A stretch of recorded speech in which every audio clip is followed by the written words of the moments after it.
Yo, what's going on, guys? It's time for another reaction video, and this one is coming from the YouTube channel Insider Business. So if you like this video, do go check out Insider Business if you want to see more from them. This one is how one giant meat warehouse supplies Shake Shack and top steakhouses. This one caught my eye. I saw it just on my homepage the other day of my YouTube. And I love Shake Shack burgers, man. I think they're really good. So it caught my interest and made me want to check this one out. And I figured, hey, this might be something different to react to from some of the stuff I typically do. So yeah, let's check this out and see what it's all about. This is where some of America's best restaurants get their steak. Pat LaFrieda Meat Purveyors supplies thousands of restaurants from New York to Las Vegas. It has the largest dry aging room in the world. Wow. One family has run this business for over a century, and Pat is the third generation. Look at all that freaking meat, dude.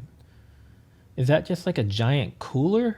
I'm guessing so, because he looks like he's dressed warm. But that's crazy, man. That's like a whole lot of freaking meat. Owner. Right now, there's well over $10 million of meat in here. $10 million of beef. He said meat, but I'm assuming it's mostly beef since they said steaks and Shake Shack. So He brought in a whole new approach to the business, selling high-end meat to both fancy restaurants, but also to burger chains like Shake Shack. Pat's team produces 250,000 pounds of meat every night. I shouldn't be watching this while I'm hungry. I'm like, I had the dilemma of sit down and film for about 2 hours and do some reaction videos, or eat first. And I knew that if I ate first, I'd be too lazy and tired to film. So I said, you know what, I'll eat afterward.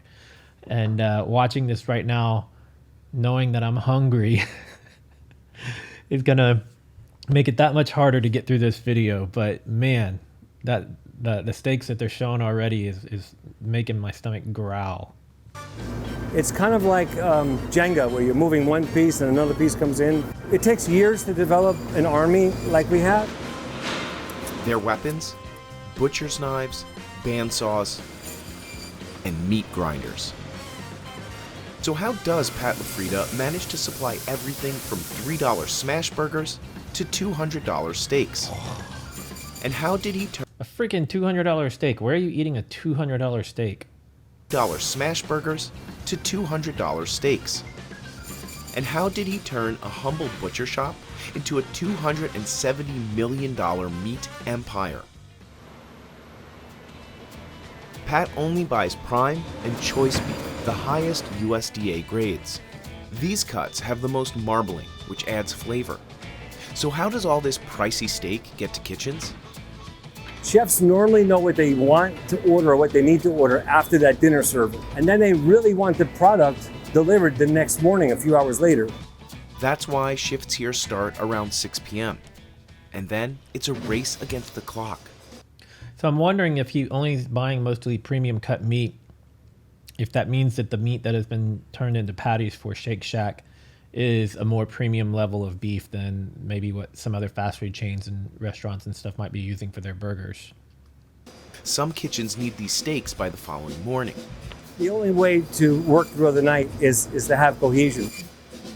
As a former military guy myself, building that team, it takes time. Many steaks start in this dry aging room, which holds 15,000 of Pat's finest cuts. Man. It has to stay at 36 degrees Fahrenheit and 80% humidity.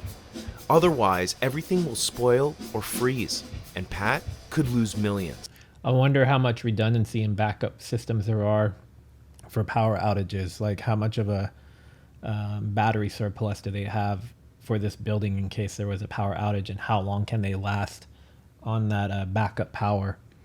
I bet you that probably costs an arm and a leg on its own. I wonder if they'll even go into that in this video, but I imagine he has to have some sort of backup for that. As the meat ages, moisture evaporates and muscles break down. But we know that the dry aging process is working when we see that the protein has sunken in from the bone and the fat. Workers wheel the meat to the portioning section. Master butchers go to work on everything from tomahawk steaks to New York strips. Now, if you've been watching my channel for a while, you might have seen recently I did a few reactions to some Jolly content. And they were here in my area. They were here in Houston, Texas, at the Taste of Texas restaurant. And they had a big old tomahawk steak, and that thing looked tasty. It makes me wonder if the steaks are coming from the same place. Slicing them exactly the way each restaurant wants. Pat trained most of these butchers himself. The ones you made this morning were beautiful. Oh, yeah.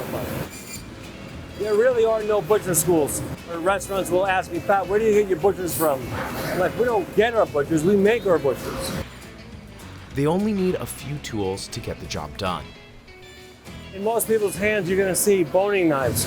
With this, you could basically do the whole job until you get to cutting the steak across, and that's where you want a scimitar knife. And what makes this a butcher knife as opposed to a chef's knife? We have a protective corner. But certain cuts require using a bandsaw.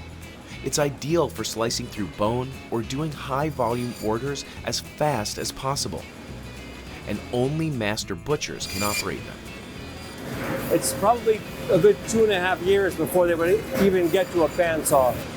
I imagine from a safety standpoint, you need 2.5 years, because if you do that wrong, you're taking off a finger, or a part of your hand, or what have you. What I'm curious to know is a lot of these little pieces and these extras that they are cutting off. I wonder what they do with that. I wonder if it's turned into something for like pet food, or if they're able to get enough meat off of those little bone shavings and turn it into something else. If it just goes into a landfill, be curious to know what happens with that extra bits that they cut off. Next, workers load everything onto trucks. If a customer is local, Pat's team can deliver within a few hours. The Press Club Grill in New York City gets thousands of pounds of meat from La Frida per week. Owner and chef Franklin Becker showed us how he prepares a boneless ribeye. This is probably one of those places that has the $200 steak. Yeah, I try to season it fairly aggressively, okay, and let all that salt kind of penetrate into the pores of the meat. And then I'm going on to an infrared broiler. This steak doesn't take long. It's pretty quick. In just 5 to 6 minutes, you'll get a juicy medium rare. So you see that fat starting to caramelize, okay? If you let it rest, then the meat's gonna kind of reabsorb all those juices. And when you slice it, there's gonna be nothing left really on the board. That's when a steak is perfectly rested. That's when you know that you've cooked it right. Looks One tasty. of the most legendary steakhouses in New York City, Peter Luger, has been sourcing meat cuts from La Frida since 1998. Peter Luger has garnered its reputation as a New York City institution, frankly, due to a lot of hard work. And I think it starts with our attention to detail in selecting each piece of meat that comes into this restaurant. We're really about letting the highest quality steak we can buy shine with just a little salt and a tiny bit of butter. We cook the steak to order and we send it out sizzling hot to the guests. And that's it. But La Frida It looks so freaking good. I'm hungry. doesn't just supply fancy restaurants. Back in 2004, Pat bought the company's first burger machine to make patties for a new fast casual chain that was about to open, Shake Shack. Pat created a special blend without trimmings or added fat for the new chain. Shake Shack still uses Pat's recipes today, and La Frida still supplies patties for more than 100 of its locations. Every burger starts on the main floor. 2,000 pounds of Angus beef are dumped onto conveyor belts. Machines spray them with diluted vinegar that kills potential germs. Other machines grind and mix the meat. The ground meat goes into patty forming machines which can make 200 different blends. Workers need to move fast.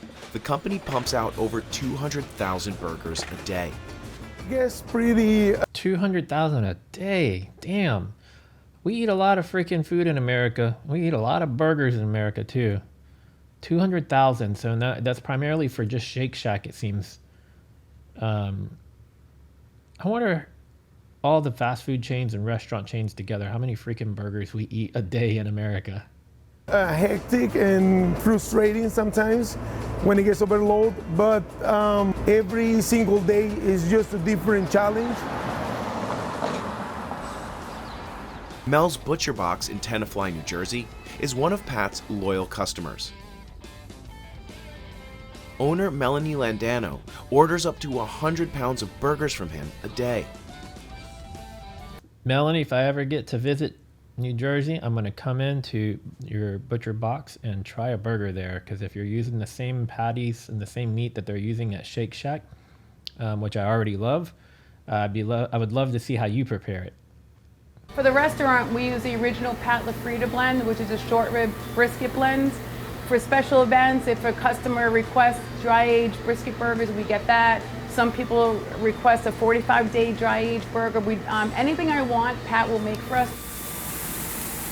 Once we put it on the grill, we leave it on the grill. And a lot of people like to press on the meat, then all the juices come out.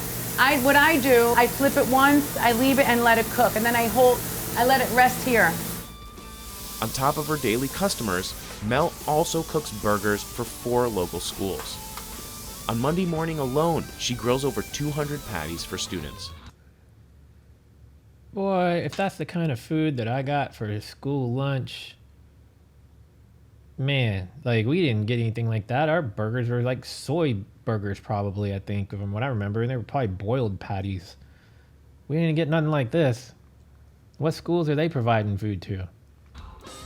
So today we're probably going to cook 5 or 6 cases in 1 hour. So it's Burger Palooza. Wow. Props to Mel her for being also able. buys- Props to her for being able to turn around that many meals through her restaurant. In 1 hour. So it's Burger Palooza. Mel also buys LaFrida's skirt steaks, ribeye cheesesteaks, and meatballs.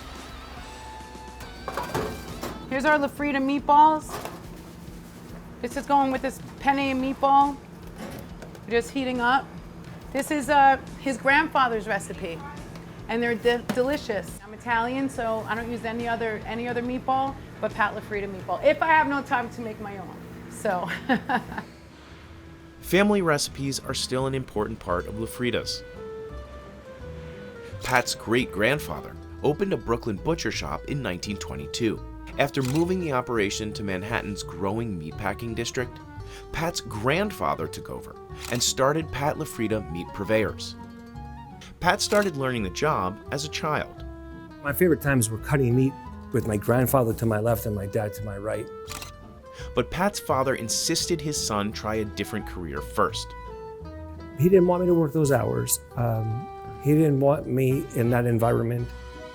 Pat spent 9 months working as a stockbroker, but then ditched that job to join the family business. A decade later, Pat would be named CEO. Makes you wonder where the company would be today had he not followed in his father and grandfather's steps, you know? Even though his dad wanted him to do a different line of work, maybe, you know, what he brought to the table is what made it into the size of the company and the value of the company it is today. So that being said, maybe the schooling he went to for stockbroker helped to have a good business plan in place for what he's turned this company into. And now my dad can't wait for my son to go off to college and come back and run the family business. When Pat joined in 1994, the company had 44 restaurant customers. Now, they have 1,600 and are Holy crap, 44 to 1,600. That's not like a 10,000% increase or something? posting annual sales of $270 million. We are several hundred times larger than we were. Yeah. In 2021, Pat opened this new $20 million facility. Wow. To keep such a massive operation running, Pat has to be more than a manager, though. He does everything. He comes, works in production, he works with us, he goes on the table, he goes to see customers, he oversees everything. It's something I love to do, and I do a lot of my best thinking while I'm cutting meat. To me, it's a relaxing time. Even after this much growth, Pat thinks there's room for more. This facility produces about 250,000 pounds of product a night, and with the capacity to probably triple or quadruple that. Wow. So we built it with the space to be able to expand from there. That's amazing, man. It's like we never think about this stuff on the back end when we sit down at a restaurant to eat. The whole business part of it on the backside. Where is the food coming from? How many people does it take to process that food, ship that food, pack that food? There's so many moving parts, but all we think about is like getting that menu out and ordering, and how quickly can you get the food to my table. There's a whole other piece of the spectrum ahead of that, and even before what it gets to him, there's the whole farming side of it, right? So we're seeing it once he's received the meat, processed the meat to dry age it, but we haven't seen, which I don't care to see though, is the slaughterhouse, or even just the farming side of it, of them raising the cattle and then taking the cattle and then processing the cattle. Wow. So there's just so many pieces to the puzzle that we often probably take for granted. So this was really cool though. I really liked it. If you guys have suggestions on other things like this that I should react to, please let me know in the comments. If you've got links to videos, provide them. And I'll start checking some of that stuff out if you guys like this type of a content. If you're new here and you want to see more from me, please subscribe, click the bell so you'll get notified every time I upload a new video. Stick around to the end of this video. There will be some playlists of some other content that I do if you want to check out some other reactions. And yeah, let's wrap it up here, and I will see you guys in the next video. Later.